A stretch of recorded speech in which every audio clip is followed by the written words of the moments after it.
दोस्तों, जरा उस पल की कल्पना कीजिए जब पूरी दुनिया की नजरें एक ऐसे भू राजनीतिक तूफान पर टिकी हों, जहां एक तरफ अमेरिका अपनी ताकत दिखा रहा हो, दूसरी तरफ इजराइल और ईरान के बीच तनाव अपने चरम पर हो, और पूरी दुनिया एक ऐसे डर में जी रही हो कि अगर यह संघर्ष और बढ़ा तो तेल की सप्लाई रुक जाएगी, पेट्रोल डीजल आसमान छूने लगेंगे और आम आदमी की जिंदगी महंगाई के बोझ तले दब जाएगी। हर न्यूज चैनल पर सिर्फ बम, मिसाइल, ड्रोन और तबाही की तस्वीरें चल रही थीं। हर एक्सपर्ट यही कह रहा था कि अगर होर्मुज, जलडमरू मध्य या लाल सागर का रास्ता बंद हो गया तो पूरी दुनिया की अर्थव्यवस्था हिल जाएगी, शेयर बाजार गिर जाएंगे और सुपर पावर देश भी घुटनों पर आ जाएंगे। लेकिन दोस्तों, इसी अफरा तफरी, इसी वैश्विक डर और इसी शोरगुल के बीच भारत के दक्षिणी छोर पर एक ऐसी खामोश क्रांति जन्म ले रही थी जिसने दुनिया के पावर गेम को अंदर से बदल कर रख दिया। कलपक्कम की धरती पर, जहां आम लोगों को शायद यह भी अंदाजा नहीं था कि वहां क्या चल रहा है, हमारे वैज्ञानिक एक ऐसा कृत्रिम सूरज तैयार कर रहे थे जो आने वाले सैकड़ों सालों तक भारत को ऊर्जा के मामले में अजेय बना सकता है। यह कोई साधारण बिजली घर नहीं था, बल्कि यह था भारत का फास्ट ब्रीडर रिएक्टर, एक ऐसी तकनीक जिसे समझना ही बड़े बड़े देशों के लिए मुश्किल रहा है और जिसे सफलतापूर्वक चलाना तो लगभग नामुमकिन माना जाता था। लेकिन भारत ने इसे सिर्फ समझा ही नहीं, बल्कि अपने नियंत्रण में लेकर दुनिया को चौंका दिया। और यहीं से शुरू होती है उस कहानी की असली गहराई, जिसे जानकर आप भी कहेंगे अब खेल सच में बदल चुका है, क्योंकि यह रिएक्टर सिर्फ बिजली नहीं बनाता, बल्कि ईंधन भी पैदा करता है। जी हाँ, आपने सही सुना।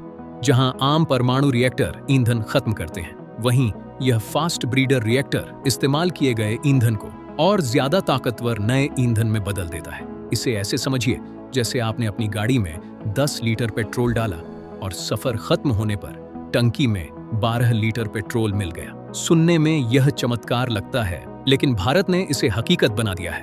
और यही वो तकनीक है जो आने वाले समय में ऊर्जा के पूरे समीकरण को बदल सकती है।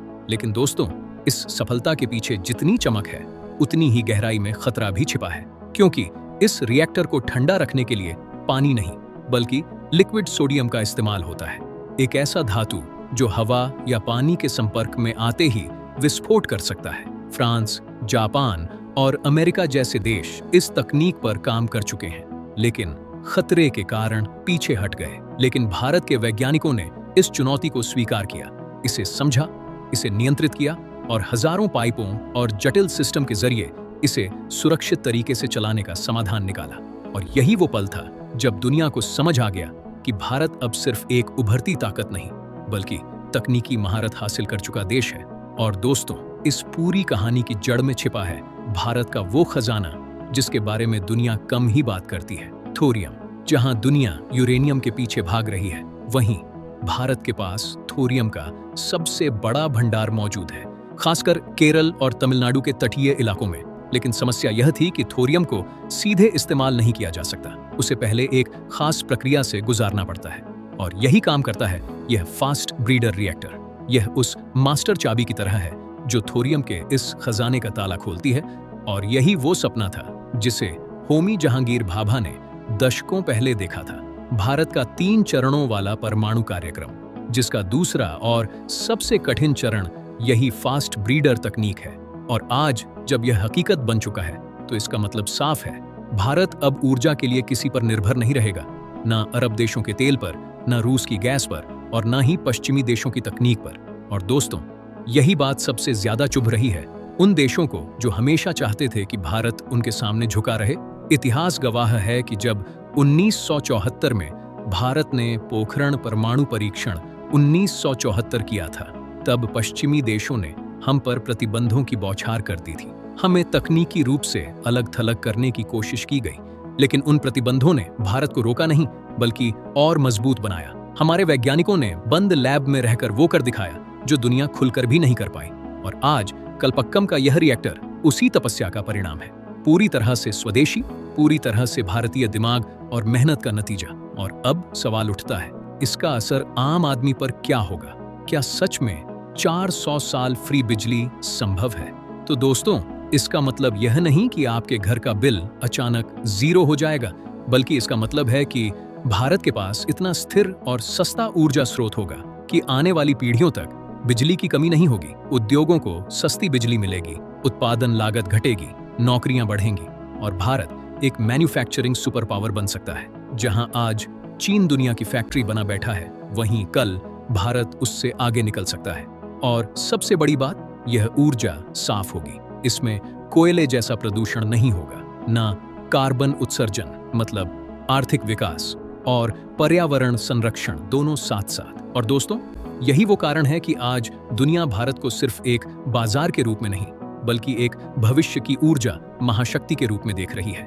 लेकिन कहानी अभी खत्म नहीं हुई है, असली खेल अभी बाकी है। कैसे यह तकनीक भारत को वैश्विक राजनीति में एक नया केंद्र बना सकती है, कैसे यह डॉलर और तेल के खेल को चुनौती दे सकती है, और कैसे आने वाले समय में भारत दुनिया को बिजली बेचने वाला देश बन सकता है, यह सब जानना अभी बाकी है। लेकिन उससे पहले, अगर आपको यह जानकारी दमदार लगी हो तो वीडियो को लाइक जरूर करें, चैनल को सब्सक्राइब करें और कमेंट में जय हिंद लिखकर हमारे वैज्ञानिकों का सम्मान करें, क्योंकि आगे जो खुलासे होने वाले हैं वो आपकी सोच को पूरी तरह बदल देंगे। दोस्तों, अब कहानी का सबसे विस्फोटक और दिमाग हिला देने वाला हिस्सा शुरू होता है, क्योंकि जो कुछ आपने अभी तक सुना वो सिर्फ शुरुआत थी। असली खेल अब सामने आता है, और यह खेल सिर्फ बिजली या टेक्नोलॉजी तक सीमित नहीं है, बल्कि यह सीधा सीधा दुनिया की सत्ता, अर्थव्यवस्था और भविष्य के पावर स्ट्रक्चर से जुड़ा हुआ है। आप सोचिए, आज तक दुनिया किस सिस्टम पर चलती रही है? तेल और डॉलर, पूरी ग्लोबल इकोनॉमी की रीढ़ यही दो चीजें रही हैं। अमेरिका की ताकत इस बात पर टिकी है कि दुनिया का ज्यादातर व्यापार डॉलर में होता है और ऊर्जा की सप्लाई तेल के जरिए नियंत्रित होती है। मिडिल ईस्ट में अगर जरा सा भी तनाव बढ़ता है तो पूरी दुनिया हिल जाती है, क्योंकि तेल के बिना आधुनिक सभ्यता रुक जाती है। लेकिन अब भारत जिस रास्ते पर चल पड़ा है वो इस पूरे खेल को जड़ से बदल सकता है, क्योंकि जब कोई देश अपनी ऊर्जा खुद बनाने लगता है, वो भी इतने बड़े पैमाने पर, तो वह सिर्फ आत्मनिर्भर नहीं बनता, बल्कि दूसरों के लिए नियम तय करने की स्थिति में आ जाता है। और यही वो बिंदु है जहां से भारत की असली ताकत शुरू होती है। कलपक्कम में तैयार हुआ फास्ट ब्रीडर रिएक्टर सिर्फ एक मशीन नहीं, बल्कि एक स्ट्रेटेजिक हथियार है। एक ऐसा हथियार जो बिना गोली चलाए दुनिया के आर्थिक संतुलन को बदल सकता है, क्योंकि आज तक भारत को हर साल अरबों डॉलर सिर्फ कच्चा तेल खरीदने में खर्च करने पड़ते थे, जिससे हमारी अर्थव्यवस्था पर भारी दबाव पड़ता था।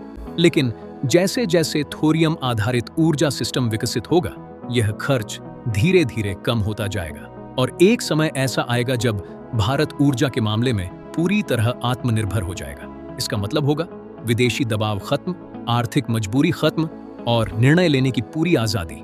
और दोस्तों, यही वो चीज है जिससे दुनिया के बड़े बड़े देश असहज महसूस कर रहे हैं, क्योंकि आज तक उन्होंने भारत को एक उभरती हुई मार्केट के रूप में देखा था। लेकिन अब भारत एक निर्धारक शक्ति बनने की ओर बढ़ रहा है, और इसका असर सिर्फ अर्थव्यवस्था तक सीमित नहीं रहेगा, बल्कि जियोपॉलिटिक्स पर भी साफ नजर आएगा। क्योंकि जब भारत को तेल की जरूरत नहीं रहेगी, तो मिडिल ईस्ट की राजनीति में उसका रुख और ज्यादा स्वतंत्र हो जाएगा। वह अपने हितों के अनुसार फैसले ले पाएगा, और यही बात चीन और पश्चिमी देशों के लिए सबसे बड़ी चिंता का कारण है, क्योंकि अभी तक चीन मैन्युफैक्चरिंग का केंद्र बना हुआ है, लेकिन उसकी सबसे बड़ी ताकत सस्ती ऊर्जा और सरकारी सपोर्ट है।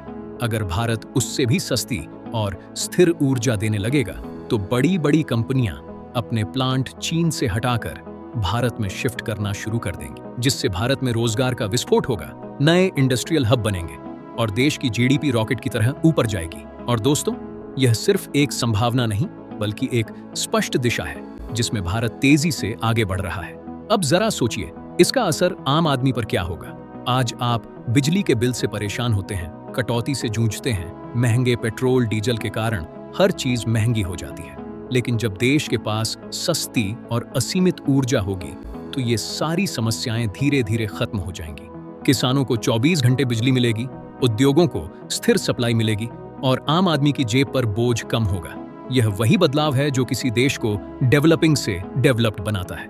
और सबसे बड़ी बात, यह ऊर्जा पूरी तरह क्लीन होगी, कोयले की तरह जहरीला धुआं नहीं निकलेगा, शहरों की हवा साफ होगी और भारत ग्लोबल वार्मिंग के खिलाफ लड़ाई में एक लीडर के रूप में उभरेगा। लेकिन दोस्तों, इस पूरी कहानी का सबसे भावनात्मक और गर्व से भर देने वाला पहलू है हमारे वैज्ञानिक, जिनके नाम शायद आप और हम नहीं जानते, जिन्होंने सालों तक बिना किसी शोर शराबे के, बिना किसी ग्लैमर के अपनी जिंदगी इस मिशन के नाम कर दी। जब दुनिया ने हमें तकनीक देने से मना कर दिया, जब हमारे ऊपर प्रतिबंध लगाए गए, तब इन्हीं वैज्ञानिकों ने बंद कमरों में बैठकर वो रास्ता खोजा जो आज हमें इस मुकाम तक लेकर आया है।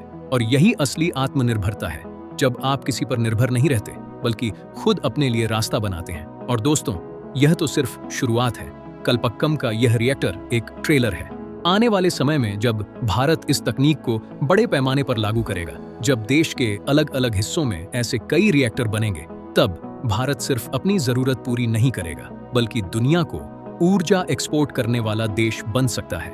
और उस दिन दुनिया का पावर सेंटर सच में बदल जाएगा, पश्चिम से पूर्व की ओर। और इस बदलाव के केंद्र में होगा भारत, एक ऐसा भारत जो अब किसी के दबाव में नहीं आता, जो अपनी शर्तों पर चलता है और जो दुनिया को यह दिखा रहा है कि असली ताकत हथियारों में नहीं बल्कि ज्ञान, विज्ञान और आत्मनिर्भरता में होती है।